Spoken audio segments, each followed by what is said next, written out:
Welcome back to Sports Dump, Lewis County's only sports podcast, sponsored by Elam's Home Furnishings and Mattress Gallery, Global Septic, and AmeriCool Heating and Cooling.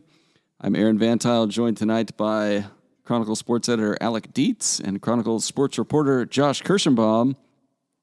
And thanks to a previously unknown rule, it turns out this podcast is still alive and in the hunt for a 2A district softball spot. Congratulations, guys. We got it. One more game for all our lives. 7 innings to be legends. So yesterday in the EvCo softball, which is just the best. The gift that keeps on giving. So Centralia beat Rochester 10-7. Michaela Chavez was 3 for 4 with 4 RBIs. Lauren Wasson was 3 for 4. It was 3-3 after 3 innings, and then it got crazy. Centralia took advantage of 6 Warrior errors, mostly in the infield, including a Judy Vallejo juke at home plate to score a run during a rundown. Ooh, we got a rundown. We had a pickle? It was electric, honestly. They counted that as an error? I guess they didn't count that as an error, but that was one of the kind of key plays. Like, you got to execute your rundowns, obviously. Yeah. So we thought that meant Centralia squeezed in as the number 4 seed, and Rochester was out. However, over in Chehalis, was this in Chehalis? Yeah. Over in Chehalis, Aberdeen blanked the Bearcats 2-0. Aberdeen wins the league title for the first time in ever.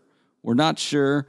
I can't remember anything like this, like Aberdeen being atop the EvCo, and like they were a pigtail team last year, I remember. Yeah, it's been pretty much WF West or Tumwater or Centralia, like in that league as long as I can remember. WF West has probably won the majority of them, so congrats, Aberdeen. Well, you look over at soccer really quickly. Aberdeen goes undefeated, wins the league. Like, is Aberdeen the best athletic? Is Aberdeen the new Tumwater? People are asking.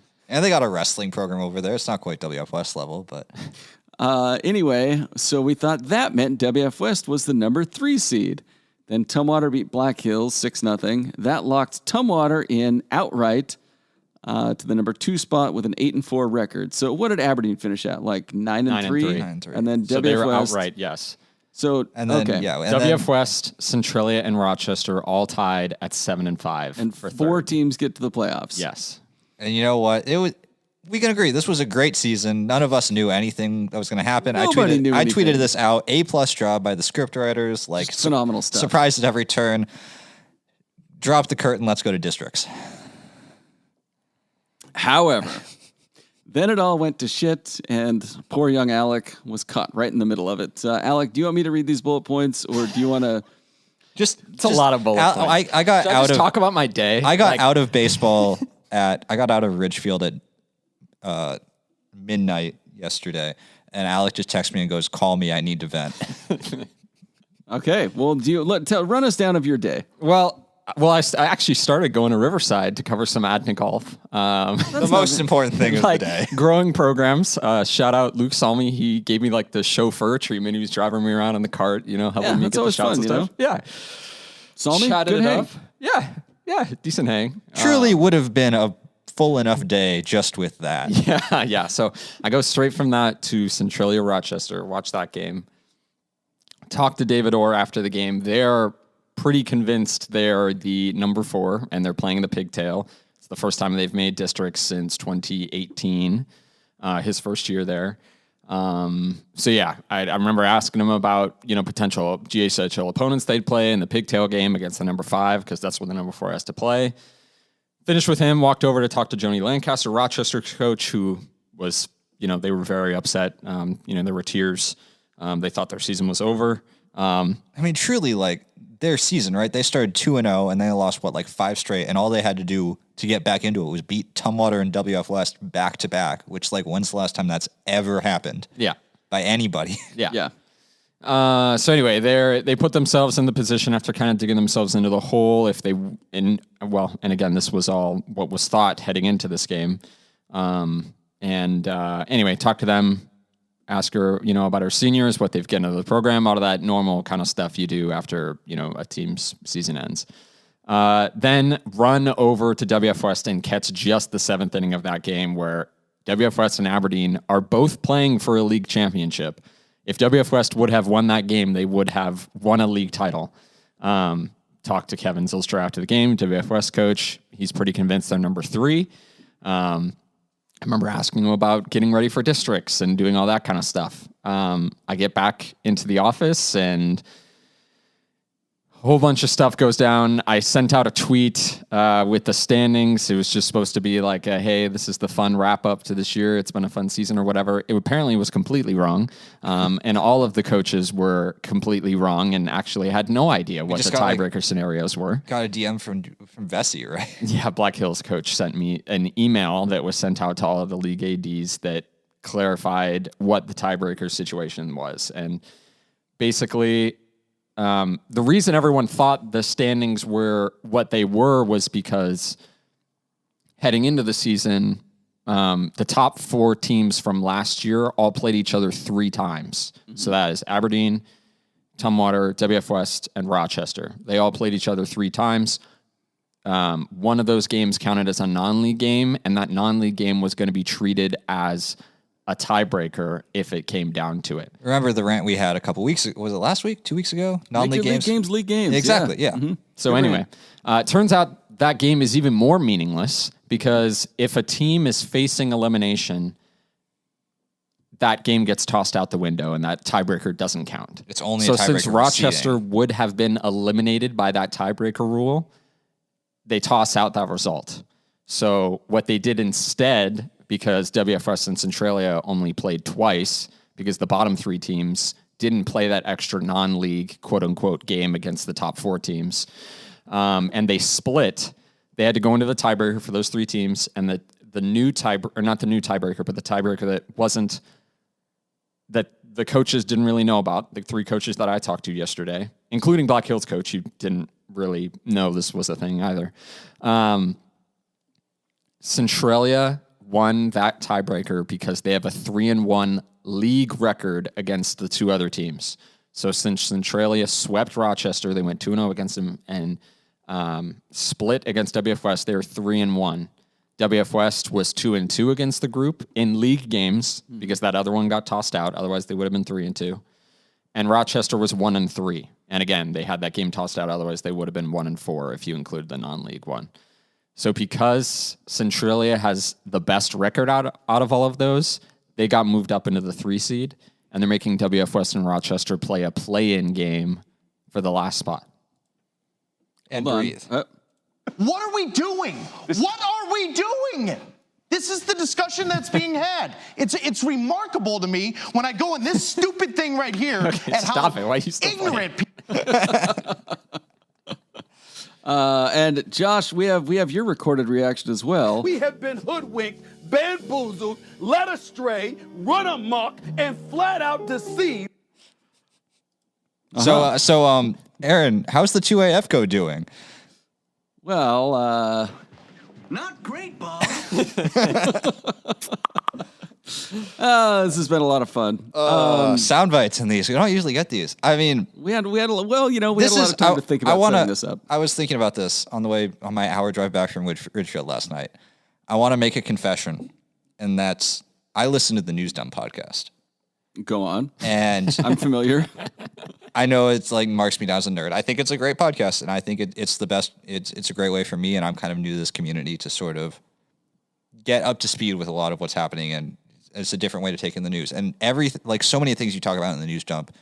We've got unsolved murder cases. We have multiple unsolved murder cases right now going on. There is the Adna School District just got cheated out of like thousands of dollars. Phishing scam. You got city council people making decisions. Like everything we complain about on this show is peanuts compared to like the real world things that go on To the real news. in the real news. Yeah. And everything we say is bad and terrible is like tongue in cheek. This is bad and terrible. This is horrible. Counterpoint, though, kind of hilarious. I was saying to Alec yesterday. Is what I said doesn't even make sense to you? Yeah. It didn't. It went in one ear and out the other. Like it makes sense and I understand it. I'm just left like staring at the notes and thinking about contemplating this and being like, why would someone do this? Like, why is this happening? I was saying to Alec last night. The EvCo softball, 2A EvCo softball was by far the best league probably in the state in the spring, end to end, not in terms of skill or in terms of like play level, probably just in terms of sheer entertainment. You had no clue what was happening. Absolutely. This turned it from insanely fun to just dumb. This is like getting to the end of a particularly wild first season of television. This is Game of Thrones season 8. Yeah, and you're just like, oh, give me a goddamn break. Like this was the Game of Thrones. Like they had to keep subverting expectations. This is until it just became dumb. This is the Iron Fleet just shooting a dragon out of the sky. Yeah, and you're like, she forgot about him. We forgot about the tiebreaker. It's fun that we're doing the one culture thing that I can like converse on. I'm glad we're talking about the one television program you've watched. Yeah, other than SportsCenter. Yeah. The biggest issue for me, and regardless about how you feel about how the tiebreaker rules affect each team or what you think about it, the fact that none of the coaches knew what was happening heading into the final week of the season. That's horrible. Is just not. Yeah, it should not be the case. WF West was playing for a league championship yesterday. If they won, if they beat Aberdeen, they would have been the number 1 seed. Now they are, regardless, under these tiebreaker rules, they would have been playing either outright in the pigtail game or in this play-in game, depending on the Centralia-Rochester result from yesterday. And they didn't know about that. They thought they were going to be number 3 if Centralia won and number 4 if Rochester won. So, yeah, something... They went into this time yesterday, WF West was 7 innings away from a league title. Today, WF West is 7 innings away from not making the district tournament. Yeah, I think if you, starting yesterday morning, if Vegas were taking bets on the EvCo softball league, WF West would have been a high favorite to walk out at the end of the day as league champions. Yeah. Yeah. At least in even odds. Yeah, so... Yeah, I just think... And Centralia was playing for a play-in game. Yes. When I talked to Orr after they beat Tumwater, we were like, yes, you are playing Centralia next, or you are playing Rochester next, and the winner plays the play-in game. Yeah. But we got to ask, though, Tumwater losing to Centralia, that really messed things up, right? Yes. It kind of had some big implications. Tumwater, they just doing a sneaky tank? Maybe just throwing a wrench into things. You guys don't have to say. I'll ask the questions because I don't have to deal with any of the repercussions here. I'm just not going to answer. Excellent gamesmanship if they did. I don't know. I don't know about any of that. And the other thing that is just weird about these rules in particular is that Rochester isn't being eliminated based on tiebreaker rules, but Centralia gets the benefit of the doubt on a tiebreaker rule on the same rule. Because Centralia is 3-1 against the field, so fine. If you're going to go by these tiebreaker rules, they're number 3. Mm-hmm. But by that same token, WF West is 2-2 and Rochester is 1-3. There's a clear order there. Yeah. So why is WF West being forced to play against a team that they have a tiebreaker over when Centralia also isn't being forced to play in a game? Right? If you're not willing to eliminate Rochester based on that tiebreaker rule, then Centralia shouldn't be allowed to advance on that same tiebreaker rule. I agree. 2 things. First of all, I think Centralia, WF West, and Rochester should do whatever the baseball equivalent of a Kansas tiebreaker is. Just 3 innings. Yeah, just take them all down to Rec Park or maybe a neutral field. Actually, take them to Aberdeen just for fun. I want to say no. Go all the way to Aberdeen. Go to South Bend. Go to PL. Yeah, take them to a nice scenic thing and let them all hash it out. And the other thing is the league tiebreaker rules shouldn't be unveiling a time capsule. Yeah. At the end of the season, this is like The Simpsons, where the old city clerk is just dusting off old city ordinances and being like, this. None of this should be a secret. You're absolutely right. Yeah. And I mean, maybe the answer is just have your league games count as league games, right? That's also that's the other thing. If you're WF West, because WF West is the team that is the most upset about this, and they're not going to hide that. They are very clearly upset about this. One, they're stuck into that game. They got to play it, so they have to do it at the end of the season. That league, non-league BS is going to get cut if I'm WF West. That, we don't want to deal with that nonsense anymore. It's BS.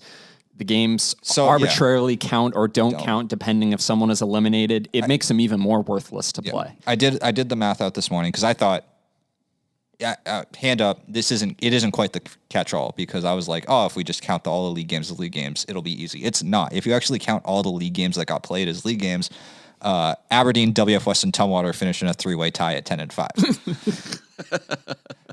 and then Centralia is 7-7, and Rochester 7-8. So you just jumped a team that went 7-7 in league over a team that went 10-5. And here's the other thing. WF West is in that spot because of its loss to Black Hills and its loss to Centralia. Remember, there is the top 4 teams from last year played each other a third time. Mm-hmm. So WF West played Aberdeen, Tumwater, and Rochester 3 times, and they won all 3 of those series. They took 2 of 3 from Tumwater, they took 2 of 3 from Aberdeen, and they took 2 of 3 from Rochester, and somehow end up last out of all of those 3. And every single one of the non-league quote-unquote games, they won. Yeah. They beat Rochester in the non-league, they beat Tumwater in the non-league, and they beat Aberdeen in the non-league. And they are being not punished for it, but they're not being rewarded for it. Yeah. Which is kind of wrong, because Centralia, Shelton, and Black Hills did not have to play that extra non-league. The reason WF was in it is because they only split with Centralia. They didn't get a chance to beat. I mean, obviously, Centralia could have won that. If Centralia had won a third game, this would have been even easier. Right. But yeah, if everything, we had just had 15 league games, WF West would have won the league based off of having the tiebreaker over both Tumwater and Aberdeen, having beat them 2 out of 3 times. This, you know how like when a weird case will come through the court system, and some like before it starts, somebody will be like, "Man, this is unprecedented. This is going to be taught in law school someday." Like this should all be taught in athletic director school someday, where they're like, "Don't let this happen." I imagine there is going to be a lot of discussion. This is like back in the Bay Area, we have the Winchester Mystery House in San Jose, which was like this woman who kept building because she believed that if she stopped building, the listeners might, women believe that if she stopped building her house, then like she'd die or demons would catch her. Something like this is an athletic director being like, okay, we need rules to make this thing work. But like, I got to be seen as like, I'm doing my job here, right? So we got to add a couple of rules. Okay, well, we'll add let's keep going. Okay, well, okay, this is good. Okay, well, what if this? All right, we'll keep going here. Like, and the answer is, it should be so simple. It should be either make everyone play each other 3 times, and they're all league games, and they only get that would be 2 non-league games per team. Yeah. You just do that, or you just make everyone play twice, and it's even across the board, or and you throw out the tiebreaker, non-tiebreaker. Or you do this, you pick it and everybody plays like 2 teams 3 times, and you just have it rotate through the years. And there will be years where it goes in your favor, and there will be years where it doesn't, and you live with that. Yeah. And again, like, I mean, that happens in football, right? Because you have the cross in like the 2Bs, like. Right. And again, I understand not wanting to eliminate a team on a tiebreaker, because that's just a crappy way to eliminate a team. But you can say shitty. I know. It's shitty. Yeah. But this is also shitty. But yeah, and again, this is no shade to Centralia, because they just benefit by this rule, but they shouldn't be pushed ahead on a tiebreaker that doesn't reward WF West for owning the same tiebreaker against Rochester, but just slightly worse than Centralia. And like, yeah, that's the other thing. It's not like they're in a bad spot, but you feel there's none of the players involved in this are winners, because Centralia is going to have this hanging over them as, somehow they got the seed, even though most people kind of see it and being like, should you really be in that spot? And Centralia has had its best season in half a decade. They've been terrific, and they won 2 huge games. I said about Rochester earlier, like Centralia went into the final week of the season having to beat Tumwater and Rochester, the state champions and a state team. And they did it. Should have been a state trophy team last year. Yeah. And they did it. Yeah. Like, that's awesome. Yeah. And now there's a but at the end of that. Right. And it's not even that the but isn't that they get screwed out of something. It's that they are passively screwing somebody else out of something. Right. And Rochester doesn't deserve, Rochester thought its season was over. That sucks. And you're either putting them in a situation where they have to go through that twice, which really sucks, or WF West has to go through that situation, even though it shouldn't be in this position. And we have to be objective. Obviously, we're not rooting for teams. If WF West loses this game, heads will roll and buildings will burn. This would be a little extreme.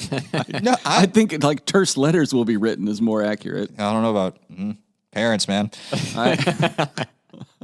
It's Like- also wild to like look at these final league standings and like you could easily make an argument that last year Tumwater, WFS, and Rochester were 3 of the 4 top teams in the state tournament. They were. Yeah. Not even an argument. Like, yeah, the brackets got screwed up.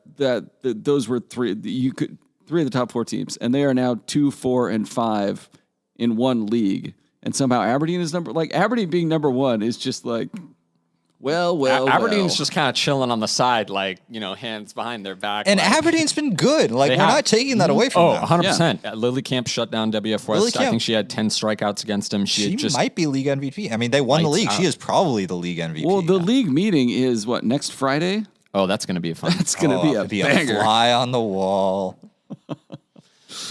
Yeah. So anyway, Many coaches want to wear a wire for the league meetings. And the other thing, if you're WF West, is turning around after playing for a league championship into this game 2 days after, because they're playing tomorrow against Rochester at home. they're playing it at home. Well, they so graciously, because they have the tiebreaker over Rochester, they get to host. Well, and that was the other part of this Yes. email. We're not going too far into the contents of the email, but I will say, seeing the email, this email came out and it was basically, everybody hold your horses. This isn't what the standings are like. This is actually what the standings are like. And oh, by the way, Rochester and WF West, you guys have to play. You guys just, sort out a field and a time and find umps and just do all that. Like they were asking those 2 schools to figure it out when they shouldn't have to figure it out. No, it should be. This whole thing reeks of like the athletic director is in charge setting things up like over the summer or, if they're whatever preseason meeting, however it works out, and just being like, oh, well, what if there's a weird time? Be like, I don't know, just like throw some like stock language in there. It's going to, what are the odds it happens? And now it has happened. The big... I think this all would have been less of a big deal among all the coaches if they knew what they were If getting there had into been beforehand. properly communicated. Yeah, if Yeah. you, the final week of the season, said, hey, it looks like there's about to be a whole bunch of teams with identical records at the end of the regular season. Here are the tiebreaker scenarios. This is what we're going to prioritize. Then each coach would know what they're getting into. I really don't think it would have been a problem. Yeah, but just there was fire a up- clear lack of communication. Not that I expect everybody to read the Chronicle, but for the past 2 weeks, we have been writing, these are what the stakes are. Like Because that's every what we've been game, told by these are coaches. what the stakes are. Yeah, this is what, and then we keep our own standings, and like this is what the standings are. These are what the stakes are. I wrote that column at the beginning of the week. Like, here's what the stakes are, and nobody was like, "Hey, this is wrong." Yeah. Everyone was like, "This is right." Like, it would have been nice if somebody, because obviously, like, you tweeted that thing out, and then that was when, like, the coaches to you were like, hey, this is wrong. Yeah. Because, like, they pay attention. But, yeah, It was the Lee Corso, like, not so fast at me. yeah, And then I got caught it in would the have middle been of a bunch of things. So. very nice if, like, the 80s had, like, either read our coverage or talked to their coaches, and we could have known on Sunday. It feels like what should have happened was what one of the ADs in charge should have been like late last week, been like, hey, we're all going to hop on a Zoom or whatever Monday Send morning. out a release. Or send out send an email. Send it out in the group chat. Be like, hey, here's what's actually going on. Here are the stakes. But I don't. Maybe it was like, sometimes your car starts making a funny sound. They it'll heard that, last. and they're like, it'll probably maybe it'll stop on its own. And then the wheels all fell off, and here we are. And really, we always compare the EvCo and the Central 2B, but the Central 2B does a fantastic job with these tiebreaker scenarios. Heading into the last week of football season, either Dennis Bauer or Luke Salmi or something, they send done before they send out an starts. email and they say, hey, if this, and remember, this is the tiebreaker scenarios. This is what you should expect. So each team knows what they're playing for. Have a bus ready on this day in or, case you need to go somewhere. Or like if there's a tie, we're all going to meet at the ribeye and flip a coin. And I think that's literally what they did. They all, after their games, went to the ribeye and flipped a coin, and it was fine because every coach knows exactly where their team stands heading into the last week of the season. And I know the EvCo was crazy this year with all the games and stuff like that, but it should have been better communicated to the coaches. And that's my biggest gripe. Because honestly, again, if while the tiebreaker situation is a little funky, if the coaches knew about it beforehand, it would be much less of a problem. It was the fact that a lot of people were caught off guard. You got 3 coaches on the record saying that they were in the wrong spot in the standings. Yeah.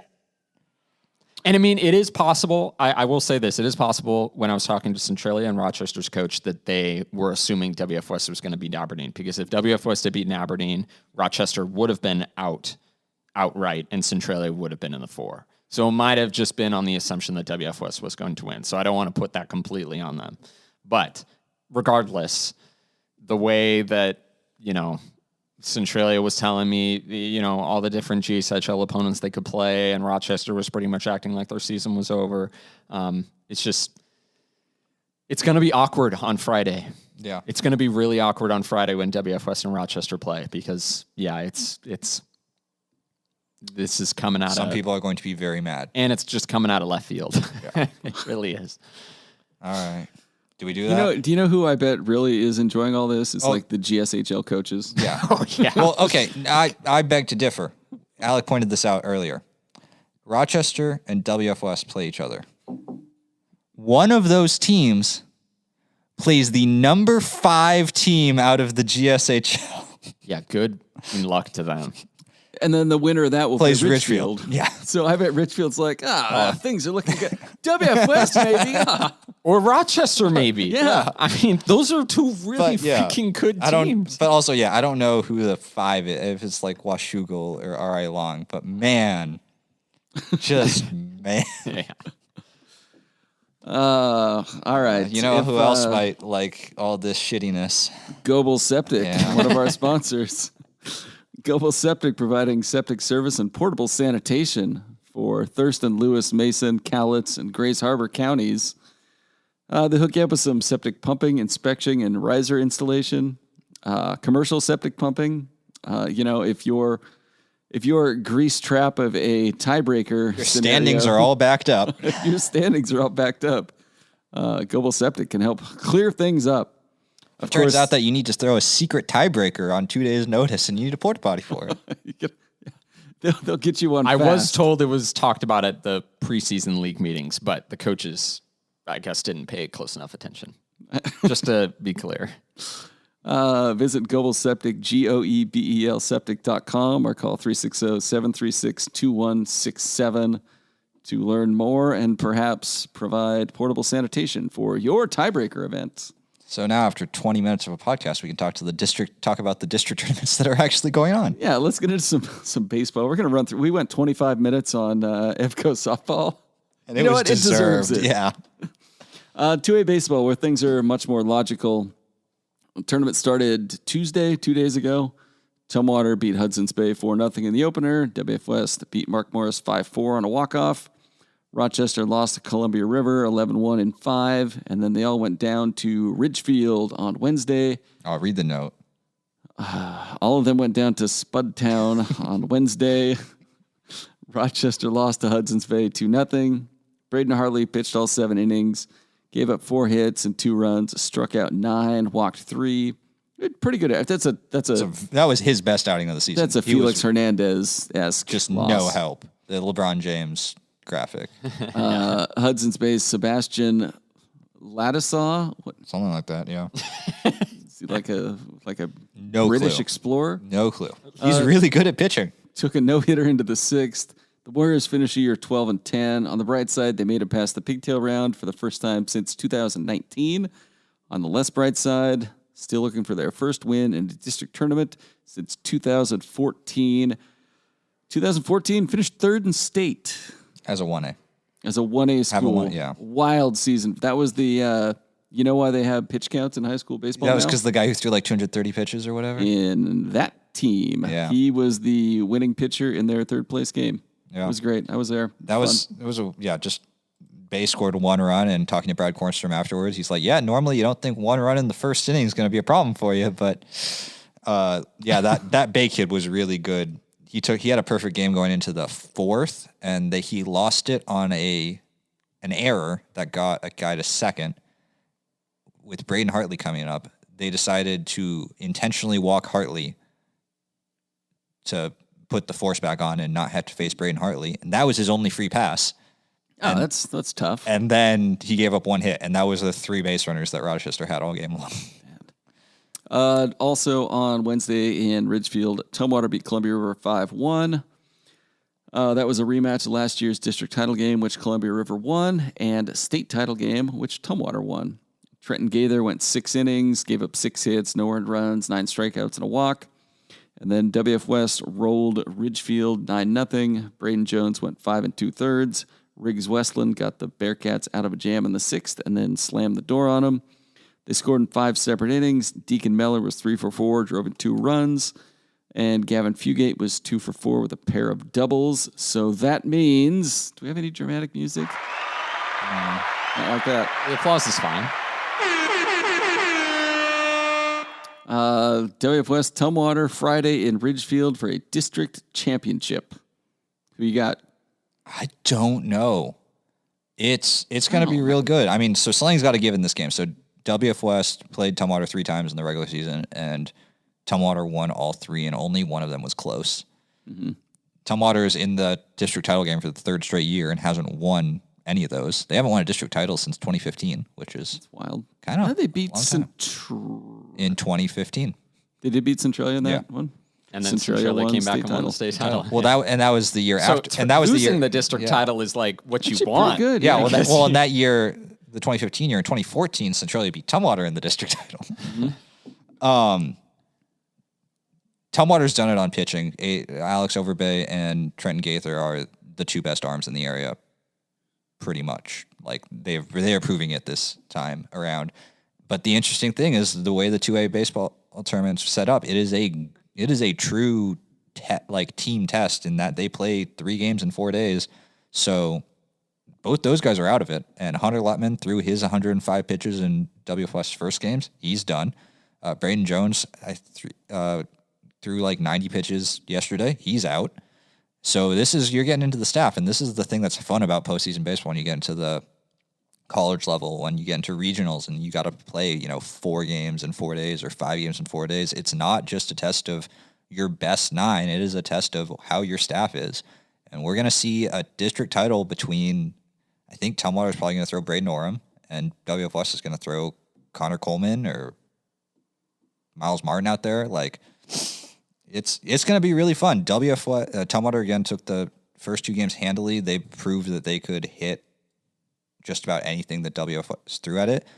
WF West's offense has struggled a fair bit this season at times. They looked really good yesterday against Ridgefield. That was obviously one where Ridgefield kind of ran out of pitching. They have one guy, and he threw their first round game and didn't have him yesterday. And WF West just hit and hit and hit. They scored in every inning, I think, yesterday, or all but one. If that WF West team shows up, it's going to be a really fun game. And yeah, I don't know. Both teams are really coming together right at the right time, and both teams got state bids, and it felt really kind of like secondary because it was like just watching those teams play yesterday. It was like, oh yeah, these are obviously the 2 best teams in the area by far. Yeah. Like they are state level teams. All right, this podcast brought to you by Elam's Home Furnishings and Mattress Gallery. Maybe you've had a tough Wednesday night of getting unfortunate information on your email or text messages or Twitter, and you just need to find a nice, big, comfy mattress and just lay down and sleep it out. Let me tell you, Elam's Home Furnishings, I'm just looking at their mattresses by style. Do you guys know what a Eurotop mattress is? No. I don't. I'd love to find out. I'm not classy enough. Sounds like socialism to me. It's phenomenal. Scandinavian sleep systems. Looks like it. Scandinavian sleep systems? Yeah, cool. Very comfort. Socialist. Look at these things. My goodness. You don't What's a sleep system? That's what the Scandinavians call their mattresses. Oh, okay. the Scandinavians. Sleep cooler with a copper ion infused memory foam. Ooh, that looks made in Oregon. All right. 99% customer satisfaction. There's one guy slept on it and was like, nope. Too Scandinavian for me. Elam's Home Furnishings and Mattress Gallery at 1530 South Gold Street in Centralia. You can visit them online at elamshf.com. Wrapping up some A's. We got 2A soccer. 2 teams playing for state bids. WF West beat RA Long 3-0 Saturday. And Tumwater beat Hawkinson 4-1 on Saturday. And tonight, WF West hosts Hawkinson. Yeah, WF West went into the semifinals and lost to River 3-1 in one of the closest games that Columbia River has played this season. Columbia River, that was the 6th goal that Columbia River's given up all season. And what'd you say they scored like? They've outscored. They're perfect 19-0, and they've outscored teams 100-7 now after the WF West game. Or sorry, 100-6. Yeah. So WF West has scored 1 of 6 goals against Columbia River. And then Tumwater went out against Aberdeen, who is the best team in the GSA, best athletic department in the EvCo, and lost for the 3rd time this season, 1-0. So yeah, so both WF West is playing Hawkinson tonight for a state. It's loser out, winner to state, and then tomorrow Tumwater is hosting Woodland, who's all the way from the Pigtail. Good for the Beavers. Another loser out, winner to state game. So could have 2 state teams. Then in 1A baseball, Tenino beat Kingsway Christian 10-6 on Monday. Mikey Vassar and Jack Burkhart both were 2 for 3. Then the Beavers blew a 4-1 lead, lost to La Center 5-4 in Castle Rock on Tuesday. So now Tenino plays Seton Catholic at Castle Rock on Friday. Loser out, winner to state. Winner goes on to play either Kingsway Christian or Elma for 3rd in a meaningless game that only serves to make the gas stations a little richer by making 2 of Tenino. A team from Elma and 2 teams from Vancouver need a 3rd bus ride back to Castle Rock. There is 0 reason to play that game. Yeah, both teams get to state, so they should just flip a coin. Yeah, and it's not even like a seeding thing anymore. And why go to Castle Rock? Like, I mean, it is in the middle, but like, yeah, if it's between Tenino and Elma, they should just say like, F it and put it at Olympic Stadium Hoquiam, or something. Yeah. And if it's between played in Rochester, if it's between Seton and Kingsway, they should play it in Vancouver. And if it's between a Northern Evergreen team and a Trico team, they should just say, you know what, we had a good time. Let's take the day off. Yeah, and just flip a coin, and whoever wins the coin toss is seated 8 instead of 9. This podcast brought to you by AmeriCool Heating and Air Conditioning. If your takes on the EvCo softball situation are too hot, Oh, I'm sure I'm going to get emails about this one. Keep coming back to the EvCo softball. we spent all 25 minutes on all it. the ad reads going to be I'm going to EvCo? get emails about this podcast. That's for sure. No. Oh, we are pushing this one out on social so hard. AmeriCool Heating and Air Conditioning. You can call their 24/7 emergency service line at 360-273-3300 or stop by their their office, 21822 Old Highway 99 Southwest in Centralia. But of course, you just want to see online. You just want to see their beautiful American flag waving in the background of the logo. So clippy. You can call them anytime, right? Yeah, west.americoolonline.com. Oh, I don't want to go to their website. I want to call them. You do too. You've got it. No, I want to call them. I want to call. I want to call the 24-hour hotline. 273-3300. And you already know the Can number. you call them and ask them to explain the EvCo softball? You can request an appointment, and they show up. You're like, explain this, and you hold up the final standings. And it's just my 6 paragraphs at the end of the Rochester Centralia game are explaining the situation. I'm getting a call from Todd Millis. Oh, call him back. Put him on. Put him on. No. Put him on speaker. No, we are not. Todd's gonna be like, "What is going on?" Yeah. That's how he opens all his calls. All right, and then we've got some 2B baseball to close this out. Yeah, there's a 2B baseball tournament. Did you know about that? Have you seen this? Have you heard about this? Still calling you? Yeah, I'll text him after that. I'll call you back. On Saturday at EvCo, Napavine blew out Acosta, then lost to Ilwaco on a walk-off grand slam. Jesus. Yeah. This is the C segment. I think this was one of the times where they like intentionally walk some folks to get the bases loaded. Because like one home run would have been enough. It's just the bases were loaded. So Yeah, Just they got a walked to runner get to the guy third who and wanted, they and yeah. walked the wrong guy up to bat. I think that's how it went. They did end up intentionally walking Ilwaco's best hitter to the plate. And then in Toledo beat Forks 9-4. Forks had beaten Wahkiakum in extras to start the day off. And then in PL, Adna run rules Rainier 15-3. Then beats PWV 8-1 behind a Tristan Percival near no-hitter. How many hits did he give up? One right at the end. With 2 outs One in out the away. sixth, right? Yeah. Then on Tuesday in the semifinals in Adna, Ilwaco beat Toledo 5-3. Caden Schultz was good for 3 innings. Then the wheels fell off in the 4th. They walked 8 guys in 2 innings between him and Rogan Stanley, and it was bad. And then Tootle Lake run ruled Adna 15-5. The Pirates got 3 in the top of the 1st, and then it was all Ducks. It was real loud there for about 10 minutes, and then it wasn't. Who was pitching for Tootle in that one? Cox. Okay. And then consolation games in Napavine. Napavine beat Forks to stay alive, and PWB lost to Kalama to end its season. Coming up Friday, consolation semifinals at Adna. These are loser out winner to state games. Napavine versus Adna. Kalama versus Toledo. Also have some history probably, but not so much as Adna Napavine. Yeah. And then Saturday in Chehalis at WF West High School district finals. Tudor Lake versus Ilwaco. And there is a meaningless third place game. Third and fourth both go to state? Yeah. Yeah, they must. Again, another situation where there's it's no like, fifth place game. Yeah. And then we've got some 1B action. Mossy Rock plays Nacelle in the 1B district title game right frickin' now. It's 3-2 in Mossy Rock in the bottom of the 6th. Oh, all right. Good for Mossy Rock. That's a live update. That's a live update. Wow. Thank you, Game Changer. That's no way that's going to change by the end of by the time you listen to this podcast. Mossy Rock. It was 3-0 Mossy Rock, and Nacelle just put 2 up in the top of the 6th. So pretty good. It's going to come down. Let's see. Is Tim Bowes is still pitching for Mossy Rock. 6 innings in, 11 strikeouts. It's pretty good. Mossy Rock. Nacelle's won the past 4 district tournaments. Mossy Rock has not won a district title in shrug emoji because it's been at least 10 years, I think. And the district the bracket index only goes back so far. Last time Mossy Rock won a baseball district title. Baseball district title, 2013. If I'm throwing a dart, maybe before then. Definitely not in 1Bs. No, it wouldn't have been a 1Bs. God, I feel like they won it when Big John Pomeroy was pitching, but maybe not. I was looking back, some of the old district tournaments, they held them at Mossy Rock, which, first of all, is a wild place to hold a district tournament. Yeah, it was great. You can go over to Pioneer, get a burger. And also just like the most eccentric stadium. Yeah, I like that stadium. Yeah, just absolutely wild. You could sit in the football stadium and watch games. Yeah, exactly. You go to the concession stands and they get hit by foul balls because there's no fence. You go to the concession stands and then 20 minutes later, you're back at the game. Anyway, that's all we got. That's all we got? Yeah, I think that's where we wrap it up. Okay. Thanks. Deep breath. Thanks for listening.